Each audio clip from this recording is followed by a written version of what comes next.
እኛም አንቺን ማመናችን ሄርሜላ በቀርም አንቺ ቆርጠሽ ልትቆርጭ በቀደም ዕለት ምንድን ነበር ስትየ ነበረ? ትናንትናስ ምንድን ነበር ስትየ ነበረ? በቃኝ እኔ ብቸኝነቱን እየተለማመድሁት ነው፣ አንተም የራስህን ኑሮ ኑር፣ እኔም የራሴን ኑሮ እኖራለሁ ስትይ ነበር አይደለ?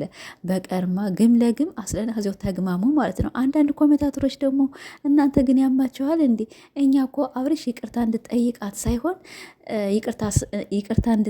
ሳይሆን ቀለበት አስረህ እንድታገባት ነው አላላችሁም እንዴ? እኛ ምን አገባን? ብሸው ያግባት፣ ብሸው የፈለገ ነገር ያርጋት። ብሸው እንዲሁ ለምን አሜሪካ ወስዶ አያገባትም ማለት ነው። ሰላም ውድን የተከበራችሁ እንዴት ናችሁ? እኔ ደህና ነኝ አልሐምዱሊላህ።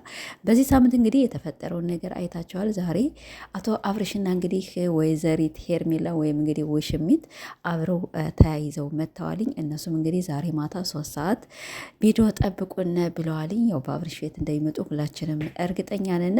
እኔ እኮ ትናንትና ሄርሜላ አልፈልግም ሻይ ቡና እያልን እስቲ እናውራ የሆዳችን ብሏት ነበረ። እሷም ደግሞ አልፈልግም፣ ካሁን በኋላ እንግዲህ ብቸኝነትን እየተለማመድሁ ነው፣ ካሁን በኋላ አንተም ህይወትህን ኑር እኔም ህይወቴን እኖራለሁ ብላ አሰናብተው ነበር ማለት ነው። በቀደም እንደዚህ በሆነ ልጅ መጥተው ነበረ፣ አብርሽ ይቅርታ ሊጠይቃት መጥተው ነበር። እሷም አልፈልግም ብላ ነበረ። አብርሽ በነገራችን ላይ ሩታን ብቻ ነው እንጂ ይቅርታ የማይጠይቅ ሴቶችን ሲጣሉት ምናምን ነገር ከ3 ቀን ወይም 1 ቀን ካደረ በኋላ ይቅርታ እየመጣ ይጠይቃልኝ። እኔ ይሄ ነገር በጣም ነው ግራ የሚገባኝ። ደግሞ ሄርሜላ ደግሞ ጥሩ ሰው ናት፣ እናንተን እንደምታስቧት አይደለችም። ለእኔ በጣም ብዙ ነገር ሆናልኛለች፣ ለእኔ በጣም ተሰድባልኛለች። እኛ ምን አገባማት? በተሰደብ በስራዋ ነው እንጂ የሰደብናት። እኛ እኮ ከመሬት ተነስተን እኮ ማንንም የመሳደብ ሶስ የለብንም። እሺ እና እንግዲህ ዛሬ ማታ እንጠብቃቸዋለን፣ ምን እንደሚሰሩ ምን እንደሚያደርጉ። እውነት እንግዲህ ብዙ በቲክቶክም ሆነ በዩቱብም ሆነ አብርሽ ለሄርሜላ ቀለበት እንድታስርላት እባክህ አሁንም እንዳትጎዳት እያሉት ይገኛሉ ማለት ነው። በቲክቶክም ሰምቻለሁ፣ በዩቱብ እየሰማሁ ነው። እና ቀለበት እንዲያስርላት ነው የሚፈልግ አብርሽም። በነገራችን ላይ ትናንትና በቀደም በሩታ ቤት በተለቀቀው ቪዲዮ ዳኒ ከዚህ ቤት ሁለተኛ እንዳትመጣ ምናምን ነገር ብሎት ነበረ። ታያላችሁ። እኔ በዚህ ሳምንት አዲስ ነገር አለ፣ አዲስ ነገር ፈጥራለሁ ብሎ ነበር። የእሱ ደግሞ እንግዲህ አዲስ ነገር ይሄ ቀለበቱ መሰለኝ ማለት ነው።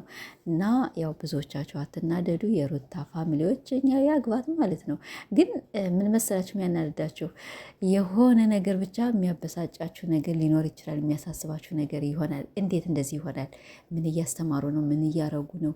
ሁለተኛ ደግሞ በቃ ያነ ሁላ ልፋት ያነ ሁላ ብዙ ነገር ወና የሆነ በቃ በእርግጫ መጥቶ አሁን ከሌላ ሰው ጋር ቀለበት ማሰር። ሁለተኛ ደግሞ ውሽሚት አሁን ቀደም 4 5 አልፈልግም እኔ ከህይወት። አቤት አይሴት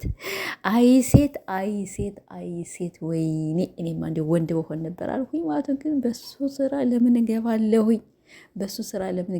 ማለት ነው። እና እኛ ሴቶች ግን አንችልም፣ በቃ የሆነ አይቆርጥልንም። ለምን አንዳንዶች ደግሞ ሩታን እየመጣችሁ ደግሞ አፋችሁን አትክፈቱበት ማለት ነው።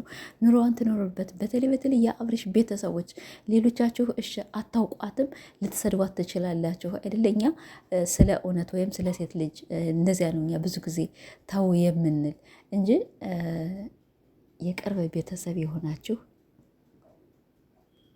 የቅርብ ቤተሰብ የሆናችሁ በተለይ የአብርሽ ቤተሰብ የሆናችሁ ሩታን በጣም ከቅርብ ታውቋታላችሁ። በጣም ብዙ ነገሯን ታውቋታላችሁ አይደለት? ትረዷታላችሁ። ስለዚህ እየመጣችሁ አፋቸውን አትክፈቱባት እሺ።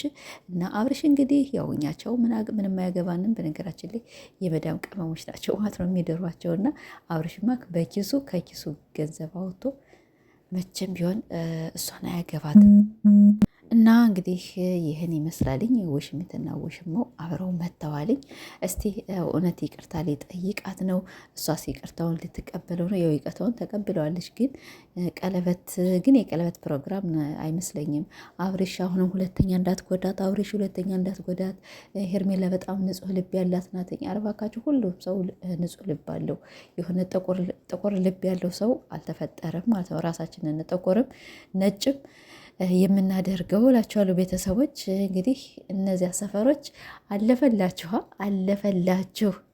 ወይኔ በላችሁ ጩኋችሁም አልቀራችሁ። እኛ አብርሽ ቢሄድ አብርሽ ይመጣል። በነገራችን ላይ ሩታውን ሌላ ሰው ይዛ ብትመጣ አብርሽ ወደ ሚስቱ መመለሱ አይቀርም። ልቡ እኮ ከሚስቱ ጋር ነው። ግን አሁን እሱ የሆነ እልክ ነገር አለበት እንጂ ሩታን ወላሂ ልብን አድርጎ ነው የሚወዳት። ሩታዬ ደግሞ አንቺ ጠንከሪ፣ በአብርሽ ህይወት በቃ አትግቢ። እየመጡ ቪዲዮ እንስራ ሲሉሽ ከእነሱ ጋር አትስሪ። ሁሌ ሰዎች የሚፈልጉት ኦዲየንሶችሽ የሚፈልጉት በቤትሽ እንድትመጭ ከምትፈልጊው ሰው ጋር በቃ ስሪ ማለት ነው። ይህ ሲሆንም የሆነ ሸበላ ይዘሽ ነይና አብርሽን ጠብር ክፍ አድርገሽ ብታስቀኝልን በጣም ደስ ይለናል። አቤት እኔ እንዲሁ ለነገሩ ሸበላውን እኮ ፈለግን የለም።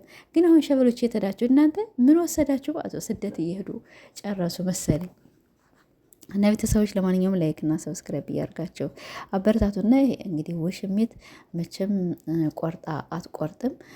እኔ እንጃ ብዙ ሴቶች በነገራችን ላይ እንደ ሄርሜላ ያሉ ናቸው። የሆኑ ወንዶች ይጣላቸዋል። ከዚያ በኋላ አልፈልግም የሚሉና አልፈልግም ካሉ በኋላ የሆነ መተው ሲያባብሏቸው ምናምን ነገር መልሰው ይቀበላሉ ማለት ነው። ግን ሴት ልጅ ስለሆነች በሴት ልጅ ግፍ ይሄን ያህል መስራት ምንም ድራማ ቢሆንም እኛ ድራማ ይሆን ምን ይሆን እኛ ምንም አያገባንም ማለት ነው። ወላሂ እኔ በተለይ ምንም ድራማ ቢሆን አያገባኝም። ግን ቢሆን የሆነ በዚህ የቀልድ ብለን የምንሰራው የምንበቃቀለው ነገ ጠዋት በህይወታችን ይሄ ነገር ይደርስብናል የሚል ሀሳብ አለኝ።